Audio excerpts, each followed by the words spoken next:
throw away the stat sheet out the window because it is not going to be tactical adjustments anymore. The question of who wants it more. It is not going to be X's and O's, but a battle of will. Who will outplay, who will outsmart, who will out-muscle, and who will outmuscle their opponent. The question is, who will impose their will in this game? Welcome to the Final Four knockout game of your UKSA Universities, Colleges, Schools Athletic Association Season 9, presented to you by One Hermes Sports and Events Limited. I'm your host, the one and only Earl Austria on the mic. You know who I am. Together with me is our courtside analysts, Sir Alvin and Henry. So guys, introduce yourselves. Yes, my name is Henry V. Nicolas from Euro TV Philippines. Good afternoon mga fans na UKSA. My name is Alvin Pelabello. All right, when we come back, we are going to discuss both teams as how did they fare up, and we are going to dissect each player as well. We'll be right back, ladies and gentlemen.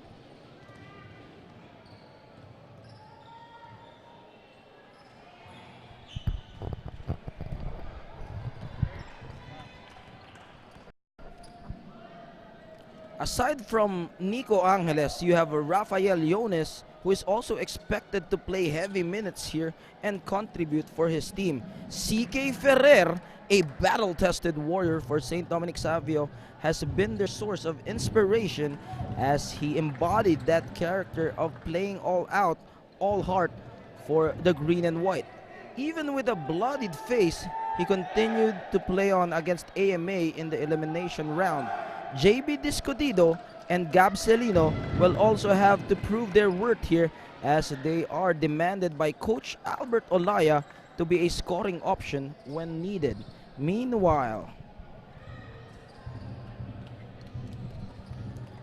STI College will be providing their training today because of his steady court general skills and scoring ability. It will be an interesting and intriguing matchup here as both teams are fairly even in terms of offensive and defensive skill set. The question remains, who will impose their will in this game? Up next, STI College versus St. Dominic Savio College Juniors Division. As we go straight to our courtside announcer, Alvin Flores.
Completes those free throws courtesy of that the lane violation. 9 minutes and 12. Ortiz feeds it to Magat. No opening for him. They go baseline. Joshua Ortiz. Rojas lets it fly. Rebound play will go to the side of the green players. Gabcelino speeding the tempo. CK Ferrer bumping and grinding. Tiburdo against three defenders. Traveling. Well, what do you think, Alvin? Did they rush their shot there for St. Dominic Savio? They were ahead. Yes, they should set a play instead of rushing plays, and which caused into turnovers. Magat sees daylight. Unfortunately, the pass was cut away there. All the way to the hole, all board. Back-to-back turnovers right there. Yeah. All board for JB Discodido, a prized recruit from Juan Cainta College. 8 minutes and 23, crossover. Can't shake off his defender for Pacheco. Now here comes the attack of JB Discodido. Rafael Leones twisting his body there. But he was stepping on the line there for JB Discodido. He steps on the line, but he had a great decision. Just a poor execution. Yeah. Maybe I think too much aggressiveness for St. Dominic Savio College here in the early goings of the first quarter. You're right, Sir Erlo. They should have set their offense. At the middle, Magat, Manning the offense. Ortiz, Ortiz with a three. short on that one. The putback by Rodriguez, it's good. Small but terrible. Good thing that he was there for the offensive putback. St. Dominic Savio, their crowd is in full support here, Alvin. Yes, we have a nice crowd by St. Dominic Savio College, yes. This is their juniors team. At the middle, CK Ferrer going hard to the basket. Count that in. He's been doing that 52 times earlier, but now he's been successful. As well, he knows he has the height advantage. Yes, exactly. And he is exploiting it down there. A costly turnover right there by the number 14, Pachero. That is Pacheco actually. Rodriguez. He completes the steal. Sidestepping move. No go this time for Joshua Ortiz. Foul on Rodriguez.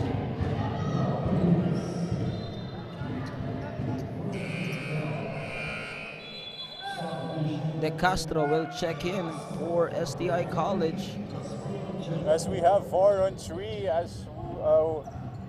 with the 7 minutes and 7 seconds left in the first quarter. Full court man-to-man pressure here given by St. Dominic Savio College. Rafael Leones taking matters into his own hands, but he drops it off to CK Ferrer.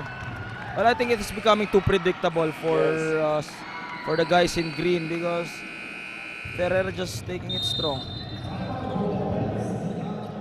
They need to keep the defense guessing here. STI College He's doing right. They're playing good defense during that time. will call this timeout. 6 minutes and 57, low scoring ball game. We'll be right back.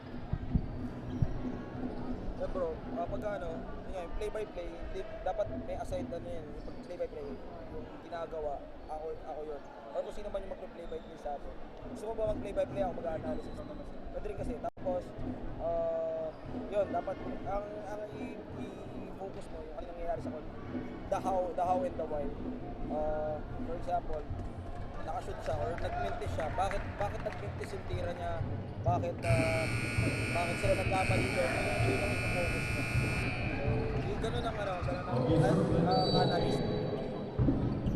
Tapos, tama yung ginagawa mo na tapos mo magsanda, saka papasok. Pwede ka pumasok anytime, but tama yun.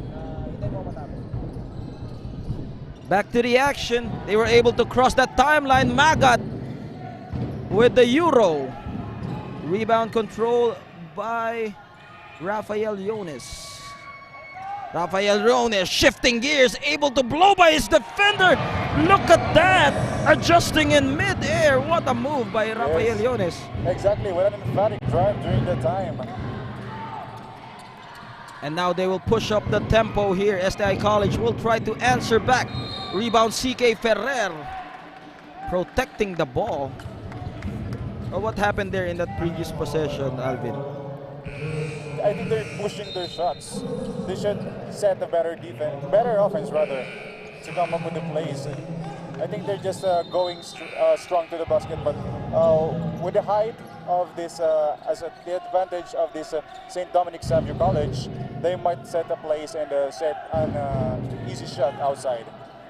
Well, taking a look at the landscape here, at all positions they have the height advantage. Yes. from the point guard up until the center. But for every system, there is a flaw. For STI College, they can use their quickness to neutralize that height advantage. Exactly, Sir Earl. And now they can increase that lead as Nico Angeles. Well, you don't want this guy finding his rhythm. This guy is a high volume scorer. If he finds his rhythm, it's going to be nightmare for the opposing team because he will be unforgiving. It will be continuous. It's like rain pouring down from the sky. Nico Angeles, imagine high school kid averaging almost 30 points per game. Wow. So that is impressive actually. That's a great numbers for a high school player. Yeah. Iverson Lagundi will head to the free throw line, and this is the best time probably to thank our sponsors. We have Finessa Estetica, we have Ideal Management, and the Philippine Sports Commission as our supporters of this league. 6 minutes, 6-3. On the second quarter, we'll be joined by Henry here in the panel crew. They throw another opportunity there, but STI College able to retain it back. Tiburdo, Nico Angeles, one-on-one. Front rim for him. It's a back-to-back turnovers during the time. But St. Dominic Savio College likes this open court game. I think it favors them. Because they have an height advantage. Kenshin rushing. This guy is an off-the-bench scoring option for the Olympians. They swing it back. De Los Reyes. Now De Castro for a shot. Ortiz at the corner pocket. Bounces off. Iverson Lagundi did not go for that loose ball because he knows. I think that's a good shot taken by Claudio, rather. Iverson Lagundi. Iverson, rather. Now, fast and furious offense here by STI as Samson making that basket, cutting the lead down to 2-7-5. Nico Angeles being harassed here. JB Discodido, quick pass, but Dipurdo wasn't able to catch that one. Yes, that's nice intention, pero hindi pa kasi nakaposition yung big man nung binigay niya yung bola. So, it caused turnovers. I think he wasn't able to bend down. Exactly. The pass was too low. Peña Florida for JB Discodido. Oh, well, another information for JB Discodido. No? I think we have mentioned it in our previous coverage. This guy is a former national champion in the 3x3 in a popular ball brand. Now, we cannot mention the name because it is going to be advertisement. Iverson Lagundi, fumble on the loose ball. Some mayhem down the floor. 4 minutes and 26. Albert Olaya, coach of St. Dominic Savio College, furious at the bench here. Asking the referees what went down there. I think he was asking for an 8-second violation against STI. Oh, I see. But our referees politely responding to that question. De Los Reyes now directing traffic, asking for a screen from Maga. He will now charge his way. Kenshin rushing. His own miss, his own putback. It's good, tying the game 2-7. Great offensive rebound by STI College. Timeout will be called by St. Dominic Savio College as we are tied at 7. We'll be right back after this timeout.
back to the action. We are now at the 4-minute and 15 mark. We are tied here at 7 here in your knockout game.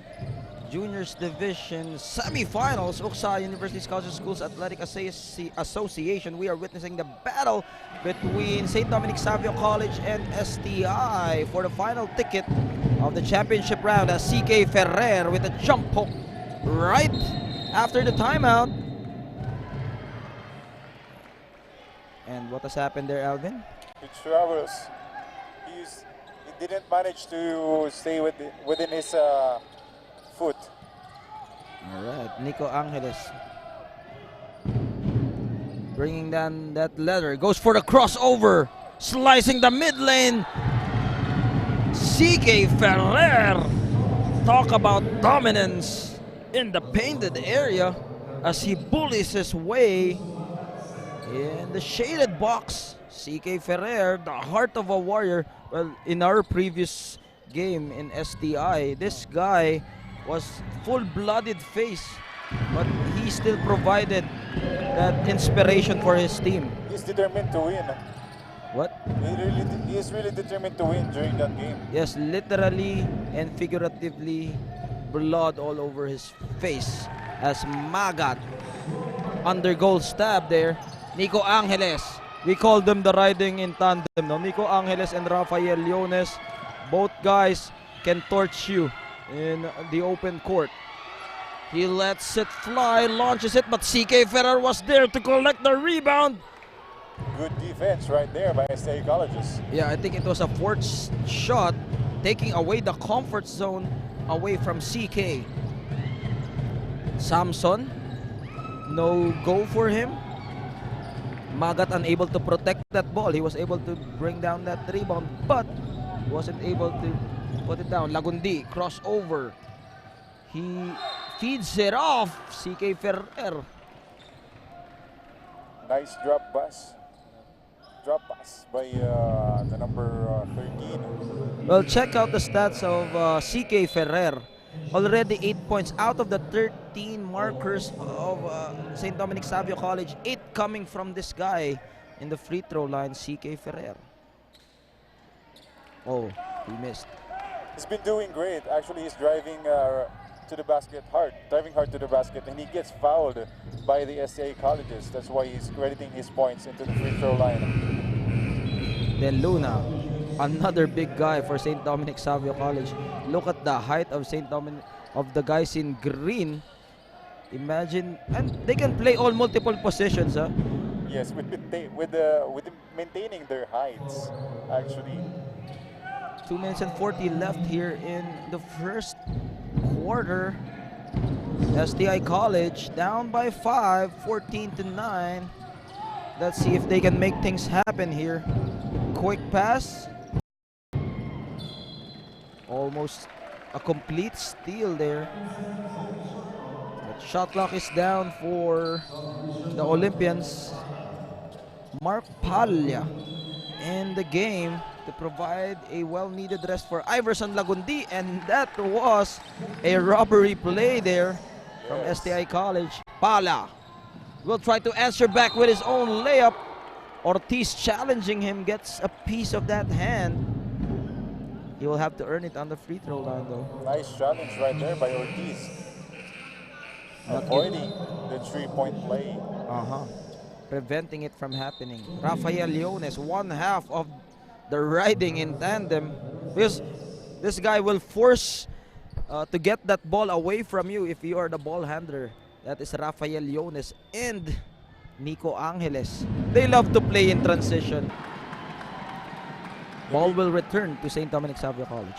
The big man of the STI throwing elbows during that play. He swing it around.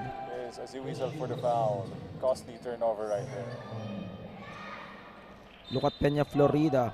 When CK Ferrer is on the bench, you have Peña Florida, another big guy. Samson or Kenshin rushing. The Batusay. Rodriguez directing traffic. He will test the waters here. Cross courts that pass from 15-footer. It's good. for Kenshin rushing.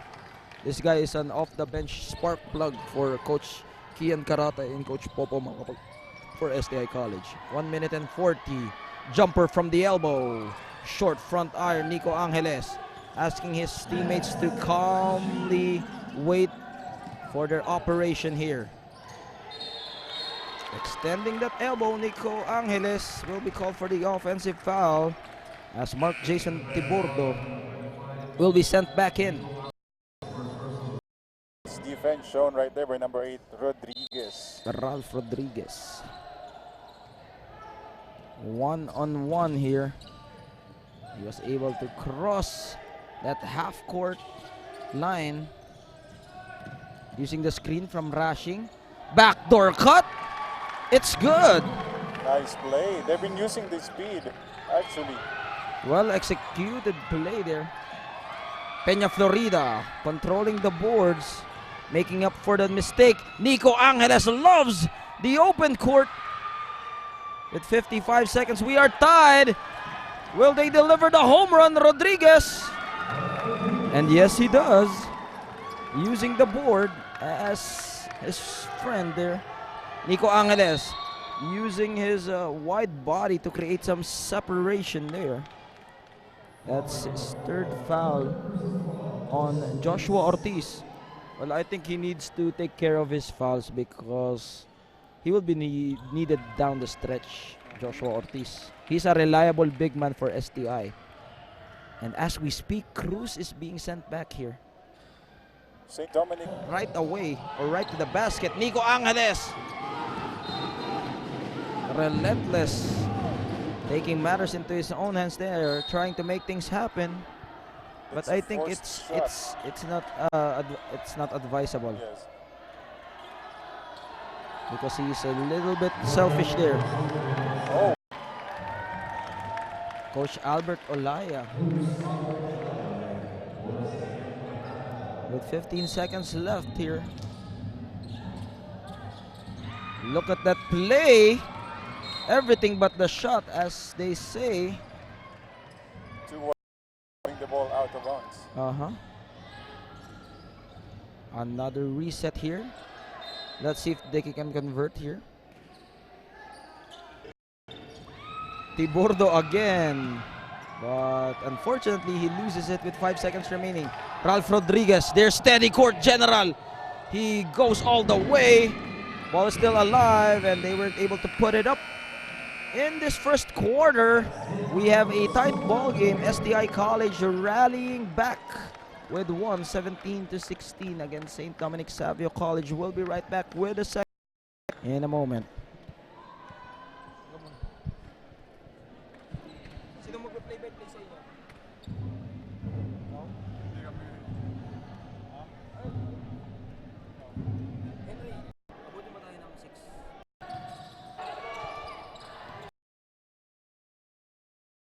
Savio College. Foul whistled right there by number 5, Jack Gabriel Cruz.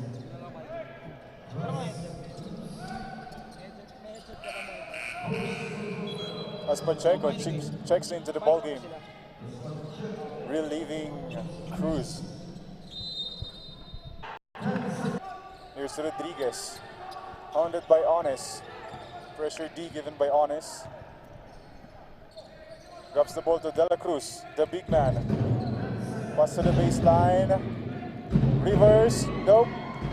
Rebound by Ones, pushing it hard. St. Clavio. Ones drops into the court. Here's Mina. Mina pass to the big man. Ferrer got fouled. Foul committed on jersey number 10.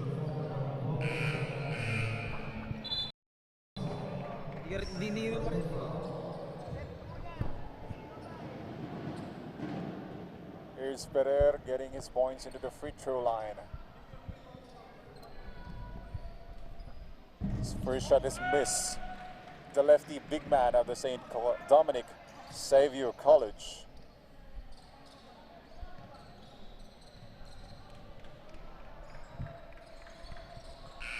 and gets the second one and splits that one. De Castro checks in.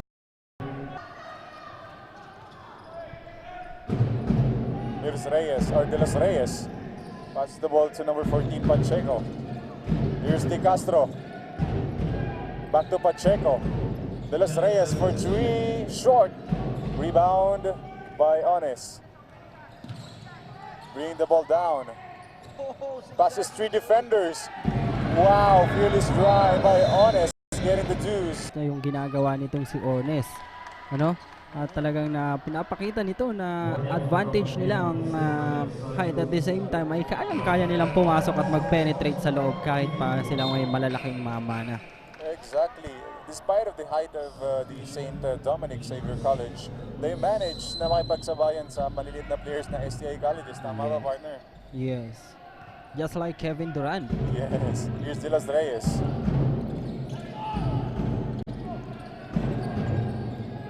Pass to the big man. De Castro got fouled. He could cut the deficit of the St. Value with his second round, and he gets the second free throw. Celino checks in for the St. Dominic Xavier College. Ang kita mo, Irons that one. His free throw was missed. Here's De Los Reyes of SCA colleges. Pasto Racing. Corner three once again. Same spot but different result. Rebound. Cleared by Celino. Celino manning the offense of the St. Dominic. Travel commits by Ferrer, the big man of Xavier College. De Los Reyes bringing the ball down. Pass to Xavier College.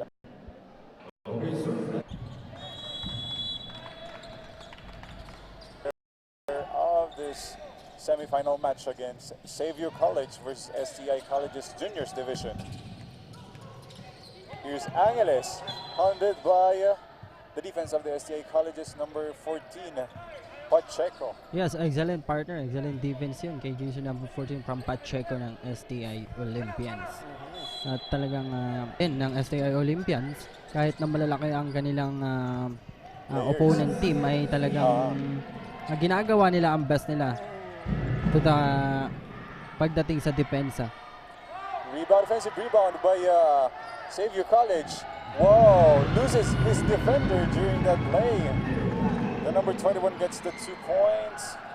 The number 22 gets Amina rather. Here's Samson. A near steal by the Xavier College.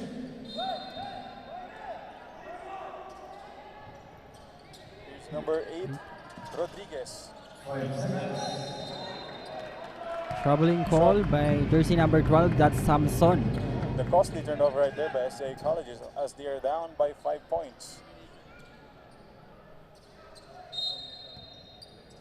Tiburdo passes to...